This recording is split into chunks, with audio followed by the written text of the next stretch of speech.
Hi, everybody. Hi, everybody. Welcome to Trace Morris. We're adopting a little bit of an extra. Hi, everybody. Hey. Hey, Mike. Hi. Hey, Phyllis. How are you? Hi, everybody.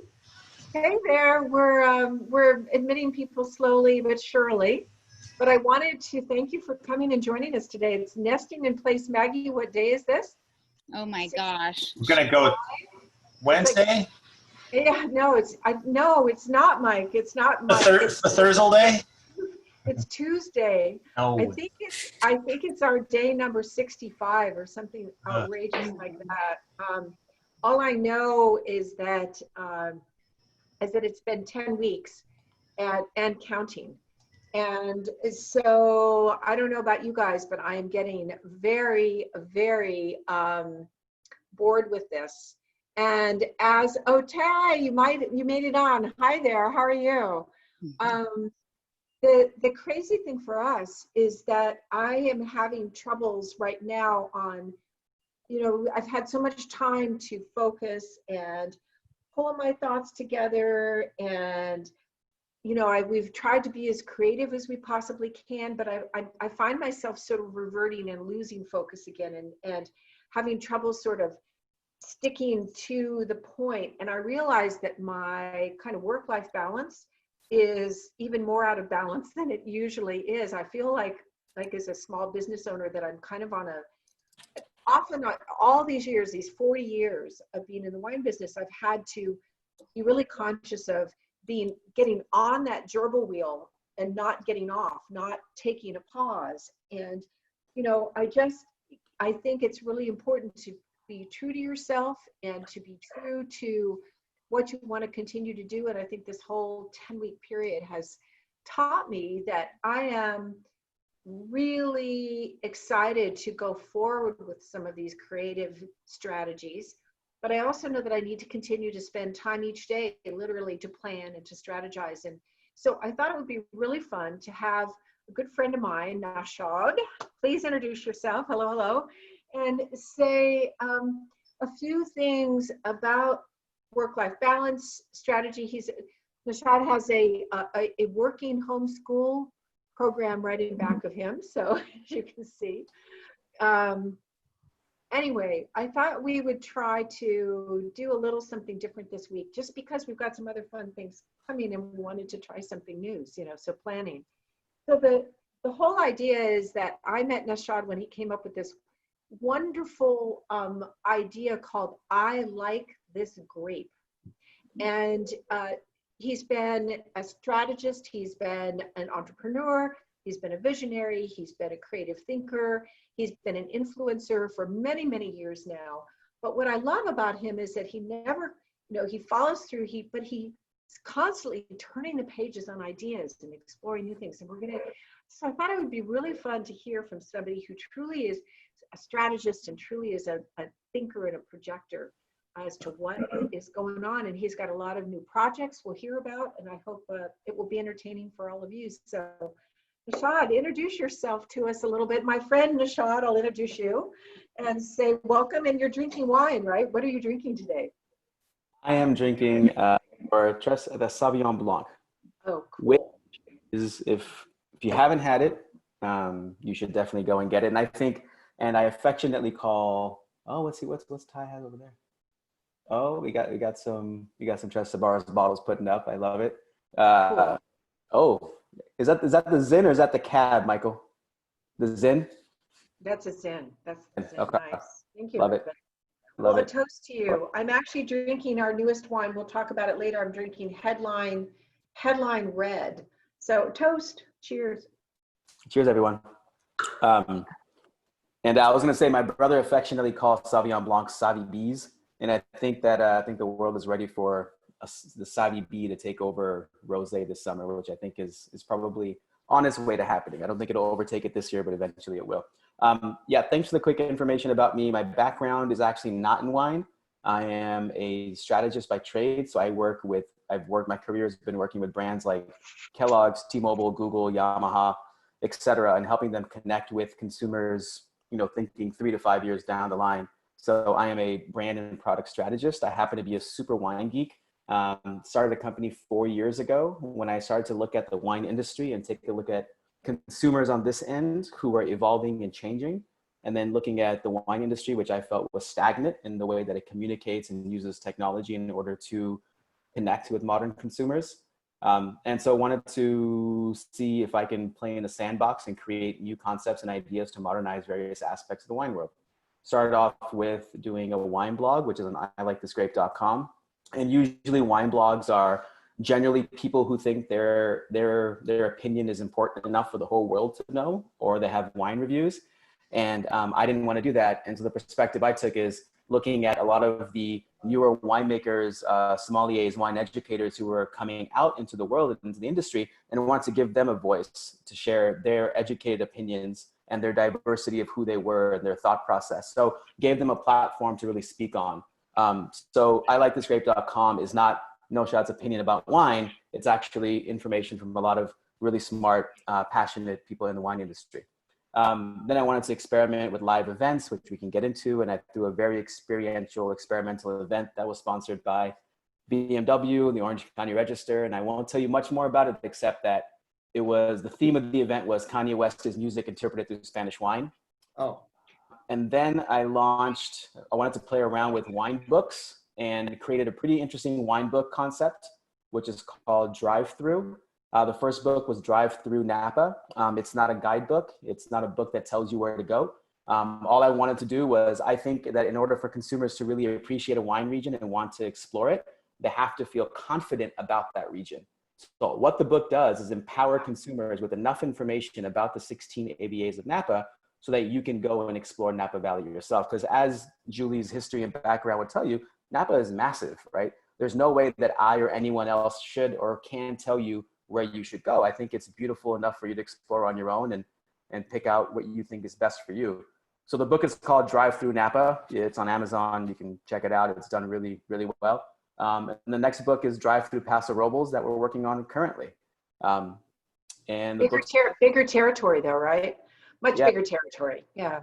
Napa is so small, and like you say though, it's small, but it's immense. It's complex. Like some people come here and I'm like, yeah, it's the Calistoga AVA for our Petite Syrah. And they're like, whoa, where's my marker? Well, maybe it's Mustard. So I'll say like 3 miles north of Mustard, so that's where we are, or something like that. It's like, so you're saying how you relate is really important. I mean, absolutely. And specifically about Napa, it's, when I was there on one of a recent trip, in the morning time, I was shooting rattlesnakes up in Spring Mountain with a winemaker in a vineyard up there. And then 2 hours later, I was looking at the largest postmodern art collection west of the Mississippi in the same day. You tell me where else you could do that in the world. Not that many places. So I appreciate all the wine regions for their uniqueness and just want to help people explore those regions more. Yeah. Hey, so I have a game. You mentioned a game. So you've got you've been filming today. You've been filming a pilot, Comedians in Wine, which I just love. But so you said you're playing games and things like that. So I've been playing games on Instagram, and I'm thinking of a new soap opera series called Life with the Clusters. So it features Cab and Nani, and we'll see where that goes. I don't know. Why not? That's the thing. Now, what you point me to, is so happy to see your face because you point me to its creativity, and I think that's what people are going, okay. So this is a lightning round, right? So it's on the subject of favorite wine to drink with. And I'll tell you mine and you tell me yours, okay? Are you ready? Yep. On the beach. My favorite is bubbly. What's yours? Ooh, right now, that would be it's definitely going to be a Sauvignon Blanc. Okay. With Snoop Dogg, what would be your favorite wine? Actually, I had a chance to ask Snoop Dogg that question not too long ago, and without any reservation, he looked at me and said, Merlot. I was like, Merlot, just like that. Okay, great. Cool. I have absolutely not a clue what I would drink. I don't know. I have no idea. Home Alone with your favorite radio station. Mine would be a draw between K-Pig, in California, but you can get it all over, and WWOZ New Orleans. They just did this incredible virtual jazz fest, right? And I would have to say my favorite jazz wine is Zinfandel. How about you? You know what? You don't remember this, Julie, but I asked you this question 3 years ago, and I have it on film. And you made me think about this wine every time I drink jazz, and it's your Petite Sirah, which I think Ah, with that music. And I don't know what it is about the tones and the way that you explained it. I have it on video if you don't believe me. So you had got, yeah, what Matt over there is sipping on. You know, what are you listening to? What's your favorite radio station alone at home with wine? well, right now, because we're homeschooling, hence all the shit you see behind me. Excuse my language. You know, it's a lot of Disney songs and Kids Bop Kids. Anybody has kids, you know exactly what Kids Bop Kids is. If you don't, you think I'm just making words up. Yeah, no, that's good. I was pretty thrilled that my wine has been in California Adventureland, thanks Oh. to another friend of mine. Yeah, in the past. So I mean, it's sort of like, talk about Disney. Well, it's typically you see people going up, and you go and you see moms with strollers going up to the wine bar, and they're like struggling, like I gotta have the wine bar. I gotta have the wine bar experience. You know, it's like, anyway, okay. Favorite rock star and best wine match. Rock's best wine match for me. Okay, my is not necessarily a rock star, but Bette Midler is is definitely my wine with, like, I think it would be a Chardonnay, but it's a toss up with a bubbly or a Sauvignon Blanc. Also Nora Jones, definitely a nice crisp Provençal rosé. Okay. But I know you've interviewed all sorts of people. Who did you interview about Riesling? Who's your rock star in Riesling? Who do we interview on Riesling? We just did it not too long ago. Shoot, who Anybody. are we Riesling about? All right, if I'm thinking Riesling, I would really like to. There's a cartoon movie called Spies in Disguise. Will Smith is a spy. Again, I have a 6 and 9-year-old. That's what I watch. And one of the soundtrack, there is a hip hop artist by the name of Anderson .Paak, and it's a very jazzy, eclectic, percussion-driven song that I like quite a bit. And I think with a nice dry Riesling, that song and that wine would go spectacularly well. Oh, that sounds good. Okay, here's the one I know you love. Best NBA pairing. NBA, I know you're an NBA fan. Okay, my pairing is definitely hands down Ayesha Curry's Domaine Curry, right? It's not exactly Steph Curry's, but you know, I'm Maine the Shade. So I know you've got a couple. A couple. So Dwayne Wade, if you know who he is, by a show of hands, NBA basketball player, retired, I think last year, played for the Miami Heat, won championships. He actually has a wine project with Paul Meyer. And I've had a chance to try his wines, which he only actually released in China when they first came out because he has a big following there. But it's called 3 by Wade. And it's made in a very Paul Meyer style if you have any of his wines. But I think I'd love to try, you know what I'd love to do is try your like a Cabernet from Napa that's made in sort of the old Napa style with someone like LeBron James, because he's a big fan of my, and their wine styles are of that generation. So I think your Cabernet would be really awesome to sit down and talk to him about, because it just opens up after, like, I feel like your Cab can just open up for days. It just keeps giving. He's got a smile that keeps on going when you're not on the. I can only imagine what it's like on the. I can't even imagine what it's like on the court with him, but especially from the warrior point of view. Yeah.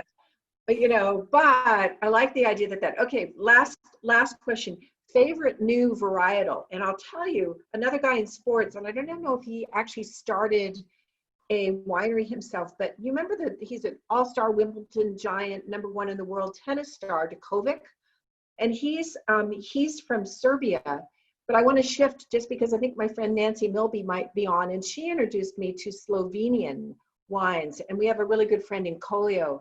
So some of the wines up there, you'd think it would be Pinot Gris.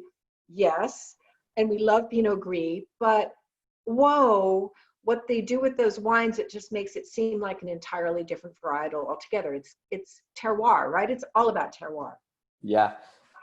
Something I discovered, I don't think I'm as worldly as you, so I can't really speak to that sense. Something I did have, you know what I did have that was new to me was John's Saint Laurent grape.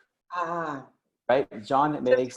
Okay, so this is this new release. Our headline red is actually the first in the world, which is kind of fun. This is headline read, it's composed of Saint Laurent and, ready for it, Malbec. So we called it headline white. I was going to call it Bird Brain, but I decided not to do that. But it's from street art. The label is actually, I've been hanging on to it.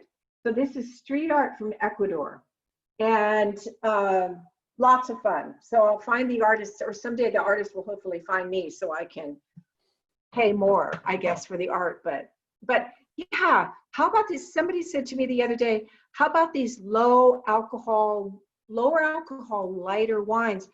Saint Laurent's parent, one of its parents is Pinot Noir, which, you know, is what it is. And so this is maybe our backhand way of making something Pinot Noir-esque, I guess.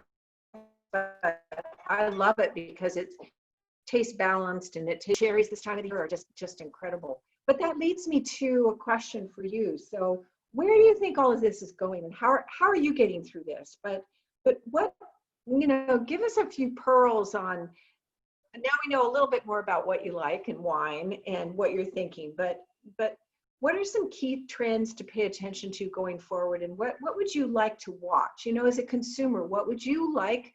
You're a consumer, but you're also a path breaker. So what would you like? It's like, I don't know what to do. Tell me what I should be doing now. I think, you know, they always say like what necessity is the mother of all invention or whatever. But, you know, I think what this whole pandemic has given winemakers and other businesses, not just limited to wine, is, you know, not only the need to innovate, but I think it's given you kind of a free pass in that whatever you innovate and put into market doesn't necessarily have to be perfect, and consumers won't ding you for it. You know, they're not going to say to you, oh my God, this tasting, this event wasn't perfect, so I'm never going to use you again or come back to you and I hate your brand. They're very forgiving at this point, right? Consumers are very much like, you know what, they're trying. And we're all trying, and we're all kind of figuring it out together. So I think what this scenario that we're all in is giving us, especially businesses, is giving you a free pass really to innovate and try new things, because your consumer is looking for that. And when I'm talking about new things, I'm not talking about wine. I'm not talking about what you do in the vineyard. I'm not talking about that. I'm really talking about, you know, doing this. Now, take, for example, what we're doing right this minute. I can't tell, but I would suspect most people are probably on their computer screen. It would be pretty amazing, not if you're on your computer screen right now. I also did that to make sure you're paying attention. You know, it would be really nice to see this on your living room television, with the ability to talk to the winemaker via chat on a living room setting. Right now, everyone's kind of huddled around their computer screen. Well, it'd be very nice to see on a larger screen, so I can have my friends, my family, whatever, there together, and not have them doing this, but have them kind of sit back and relax and be more comfortable to do it. So I think, you know, we have to sort of evolve and iterate this experience to, okay, what's going to make the consumer more comfortable and more interested in doing this? And I think one way to do that is by asking them that same question, right? Everybody in the industry and winemakers, we can assume and we can make guesses and we can, but unless we know from the consumer what they're looking for and what's going to make them happy and make their life better, I think we're shooting in the dark, to be frank. So I think it's important to not only engage with your consumers like you're doing right this minute, I think it's important to ask them the very simple questions like, hey, what can I do to make a virtual tasting experience better for you? What would be? Well, I have an example of an innovation that I am so excited about. So I have a small market in smaller places in the country, but this is in Pensacola. And this is somebody with the Pensacola Museum of Art who contacted me, and she said, Julie, I've just chosen your Porcano. I love your Porcano. I've just chosen it to be one of 3 bottles of wine matched with 3 pieces of art. Wow. From the walls of the Pensacola Art Museum. And it is this great girl gal, you know, party girl sort of painting. They put it in a 3-pack with a curator's words on the history, you know, the ideology of the paintings, and why she thinks the wines go with that.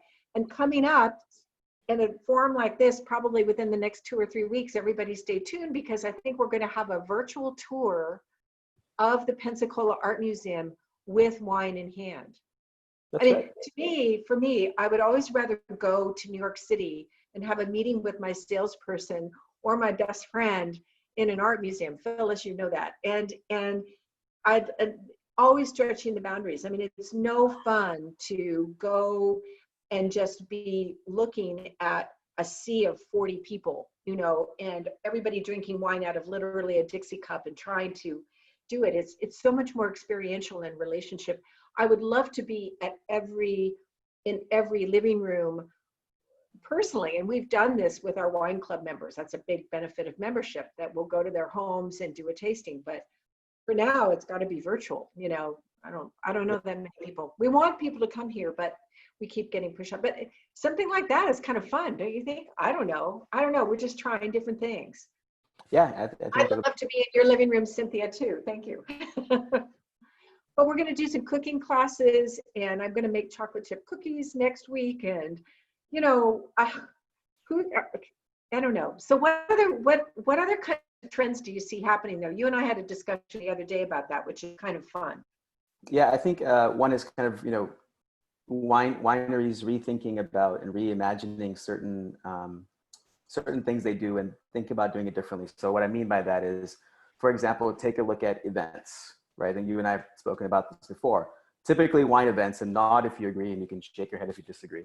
Typically when a consumer goes to a wine tasting event, they're buying a ticket for about $100 to $125.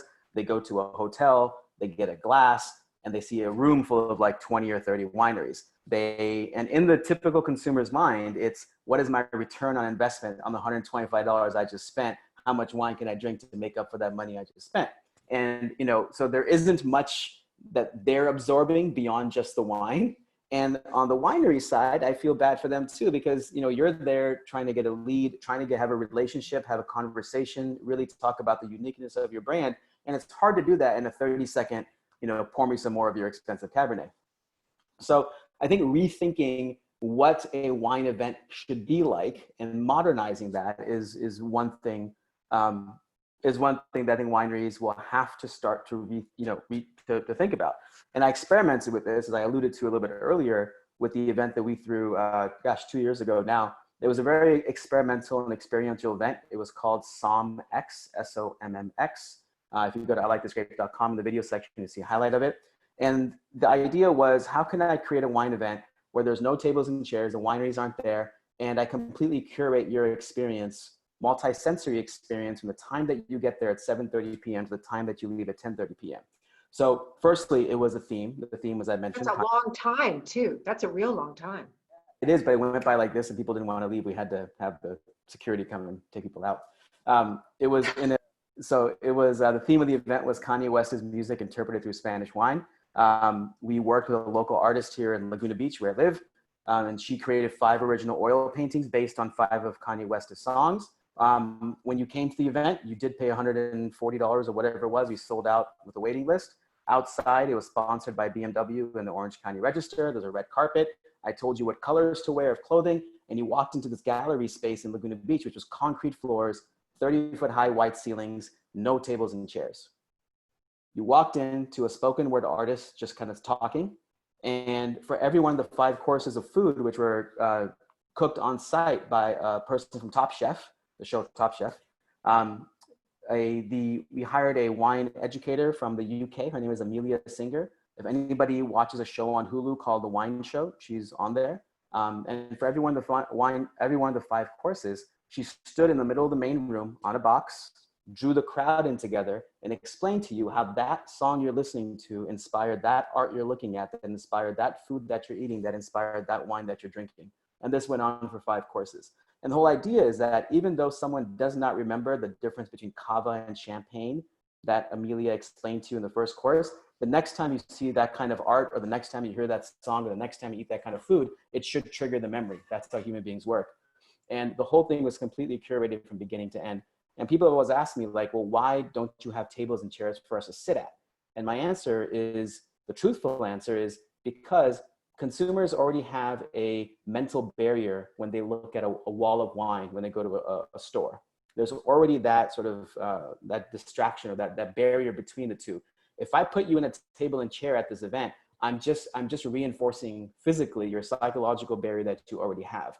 And I don't want to do that, right? I want you to study, like it's an art, like, okay, you're supposed to know a certain amount of information, and if you can regurgitate it, then you're great. If you know the score on that wine, you're great, you know, right? Like much more give and take. I love this.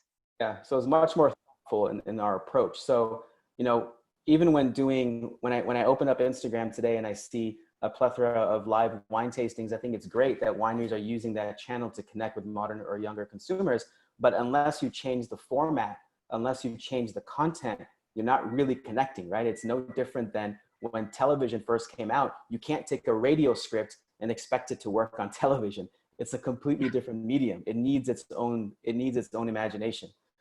So where I see things going is, I think in a situation such as the one we're all in, really forces businesses, no matter what business you're in, to really start to innovate and rethink the things that you thought were just going to work because they've always worked for, you know, decades. Yeah. Is that going to help? Well, you know, we keep thinking about trying to, like, how can we continue to stay true to our purpose, at least for our home vineyards. And you have a lot to say about too, just their reveal. So Michael Page, I'm going to call you out right now. We've got somebody on board here who is having a Maine craft beer. That's okay.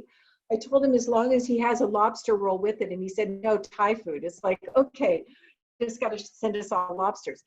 The first time, but that, in a way, that's the second round is Tres Sabores. Don't worry. This is just round one. Okay. But anyway, hi. I love this. But anyway, you know, Mike, when you and I first went to Bowdoin, what was the first thing? They took us out for an authentic experience on an island. I'm from California. I don't know what the hell is going on. All of a sudden, we're landing literally on this island off the coast. People are gathering seaweed. They're starting a fire. They're putting the lobsters in the big pots with the seaweed. And when you actually eat the lobsters, you're throwing them, you know, overboard, literally. Like, whoa. But Naushad, that's the kind of it, right? I mean, but that's the kind of experience you're talking about trying to create. It's something that's visceral. One of the things I love about wine so much is texture. Mm-hmm. And so you think of for me, I think of the texture of the wine, but I think of the texture of the experience. So it's so much more visual. I mean, it's really hard to do a wine show because, like, who can explain what you're tasting? Naushad, we were trying to figure out the spice that was in my Sauvignon Blanc before we commenced this gathering. It's so hard to do that, but somehow if you put it into context, I think I don't know, on tour here, I always try to get people's mouths to water. You know, we serve I planted this just the other day. I planted this pink cherry tomato. I can't wait to taste it with a little bit of our Thai basil and the wine that we're having in the garden at the moment, because it's like, whoa, that's going to be a great experience. But the idea is how can we keep that going? Julie, if I can have one more comment. You asked about what else, you know, wineries can do and kind of change. I think that transparency in the consumer space is really important in terms of, like, you know, we've all seen, you know, the idea of non-GMO, gluten-free, dairy-free, all this kind of stuff that we see in packaging now is the absolute norm. And there's enough data to support, you know, kind of what I'm saying. So transparency to consumers is really important. I think that a lot of consumers don't know the level of effort that wineries put into making sure how clean the vineyard is. And I don't mean, you know, I'm not talking about scrubbing things down, you know what I'm saying? How clean their farming practices are. And that's one thing, to be quite honest, is how much I appreciated about your farming practices. Your wines are fantastic and delicious. It's your farming practices and your love of making sure things are as clean as possible is what I really appreciated. So I don't know how many consumers actually know the level of effort you guys put into the vineyard. Well, thanks. You know, that's always, Rory's out. My son is out there on the tractor right now. I think one of the kinds of things about Napa Green movement, the organic movement, it's not so much the labels that make the difference for us, and especially the community that we have here. The idea is the collective best practices. So in media, you have collective best practices, or, you know, how you do lights or whatever like that. But in farming, there's a lot of sharing, there's a lot of observing, there's a lot of driving by the field to see, oh, how is this going, you know? And so farmers don't really have any, and they do what they do. They farm and they observe, and the product is, if it can be risk-free, and if it can be, you know, if you can monetize it, if you can actually get paid for your crops, then you're good to go. So I'm starting to hear in the market, even in the vast bastions of Central Valley and other areas that you could think of when it's coming to conventional agriculture rather than more progressive agriculture, have it as you will. But there's starting to be some recognition that people are calling for that.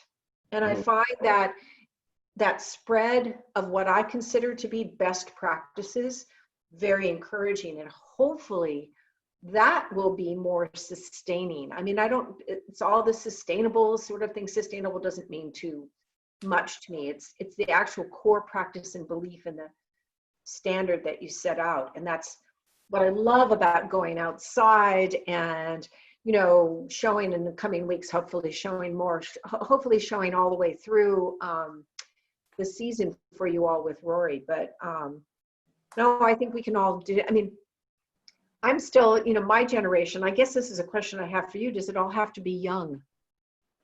I mean, believe me, young. I mean, a lot of what you're describing, and I'm sorry, I mean, I think that's for somebody my age, but for somebody, I've been in this business for 40 years.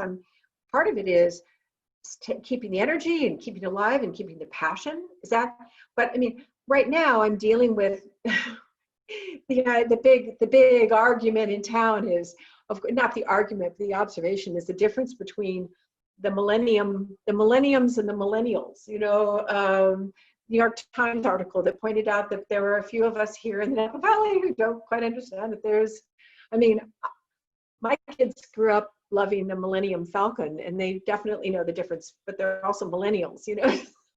But besides that, does it all have to be young? You know, does it have to be young? No, I don't know.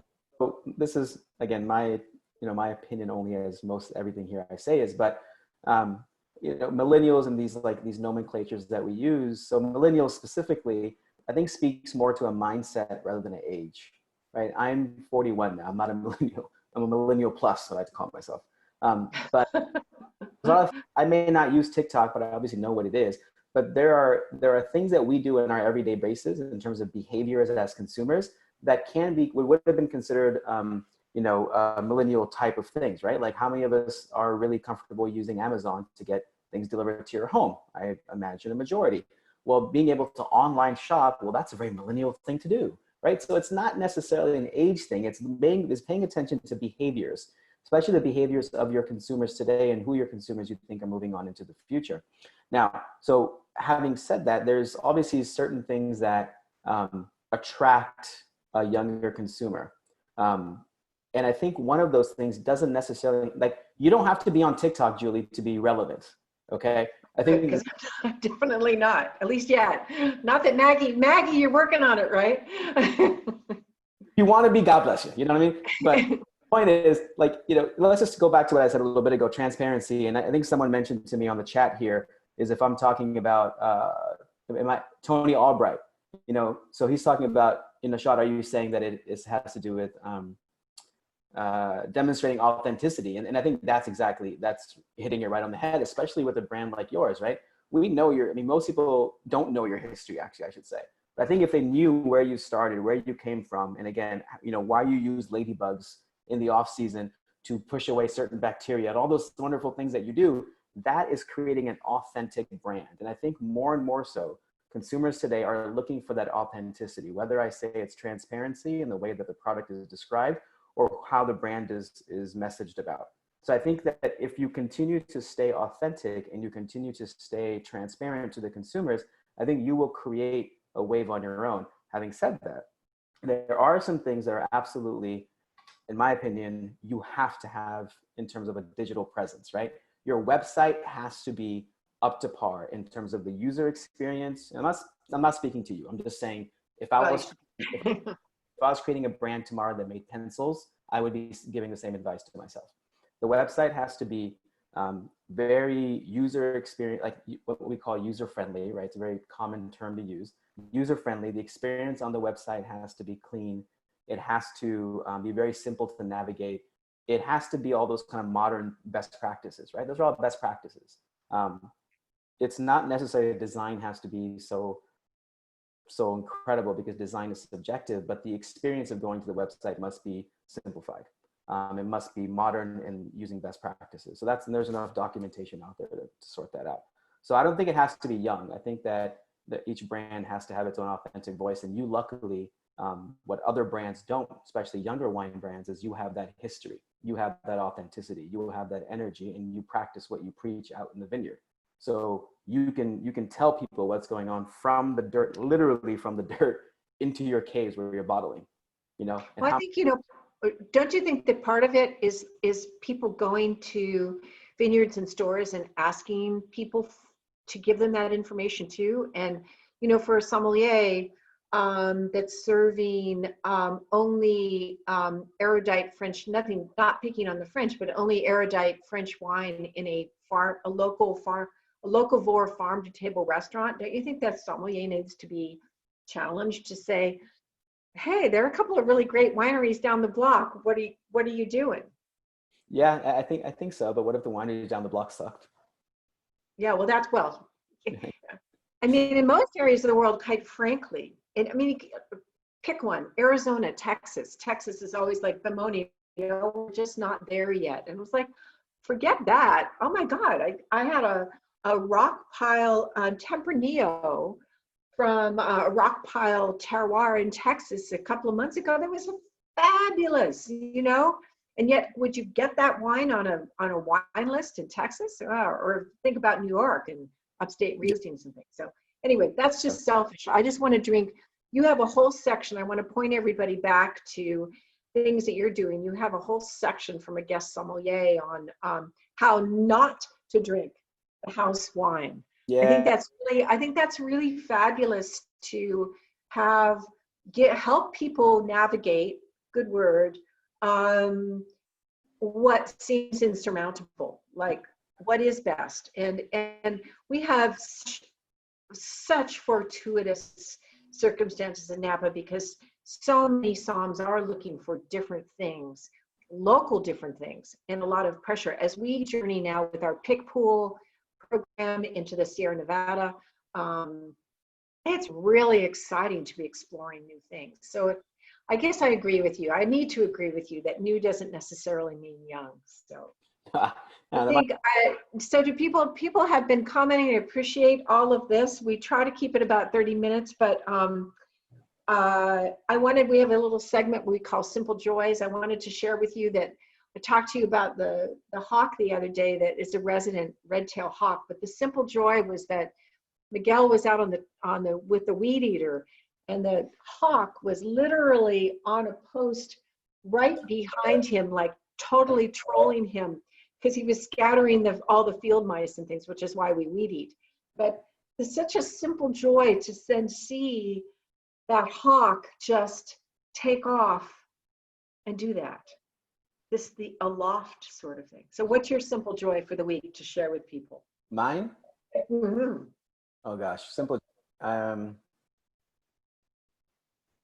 been catching up a lot of Netflix stuff. Sounds not as elegant or beautiful or picturesque as what you just said, but Money Heist is really funny, and it's a really good show, and you should watch it. I think the closed captioning on it is terrible, but still a really good show. So sorry, I'm not as fast as you are right now. But it's funny anyway. So we're going to be looking for your point of view on text seller too, right? This is a totally new idea. Yeah, this is just something I'm innovating and just kind of experimenting with. It's the idea that during COVID, there's so many wineries, like wineries have lost a lot of their main sales channels, right? So if you think about sales channels, as they've lost restaurants, they've lost tasting rooms, they've lost distribution, they've lost store sales. So really direct to consumer is the only thing that's keeping many of them afloat, or membership, if some of them have very large memberships. So at the same time, there's consumers who are drinking more wine than ever, and consumers are looking for deals. We know that because we're all consumers and we look for deals. So why not connect wineries who are there to give deals to consumers who are looking for deals in a very simple format of text messaging? So I started off a small program a couple of weeks ago called Tech Sellers. It's on ilikethisgrape.com. You can sign up for it. It's free. And I just ask wineries to give me really good deals, and I text them to consumers. And there's a link in the text message that goes directly to the winery's website. So we're not taking a cut. We're not being a middleman. We're not doing anything. The sale and the consumer goes directly to the winery. We're just connecting those two entities together and kind of experimenting on whether or not that makes sense kind of moving forward. So yeah, it's been going really well. We have a small group of people that are really buying a lot of wine, and wineries are getting interesting deals. So that is the thing. That is the thing that we miss here, and that's what you're doing that I love is the connectivity. Because relationship is all in many ways, and people come here, and what do they find? Hopefully, a relationship to carry them forward with wine and with the place. You know, I'm always talking about the place, but I think that that's one of those great ideas that hopefully will blossom because it continues to, you know, that's why we're continuing to do some of our tastings online, because it connects us with yet another 4 or 5 or 6 or 10 or 30 sets of people and so on. But so I want to make sure people know that we're continuing to experiment with platforms like this, and we appreciate your participation, and we love having you come to my kitchen or to the Roses or out to the vineyard, and we want you back. And Naushad, leave us with something. I want you people to go to your book, to I Like This Grape. I want them to give you ideas. Now they know you exist. That's a wonderful thing. They didn't before, which is just great. And thank you very, very much. Loved everybody signing in and loved the comments, and thank you. And I guess we'll close this off now, unless you want to say anything. Peace. Yeah, peace. no, if you haven't tried their Saint Laurent, I strongly recommend it. It's really good. Okay, another toast to you, and go have fun being a dad. All right. I wish you well. Hopefully we're all going to get through this soon. We'll let you know when we're opening up, and then you can come visit in person. So we'll see you Awesome. next week, same time. We have some special things happening with Colony Wine Merchant in Anaheim coming up Friday night, live music, and also on Tuesday. So we'll see you later. Thank you so much. Nest safely, nest in place. Have a good time and smile on yourself. All righty. Bye, everybody. Thank you. Thanks.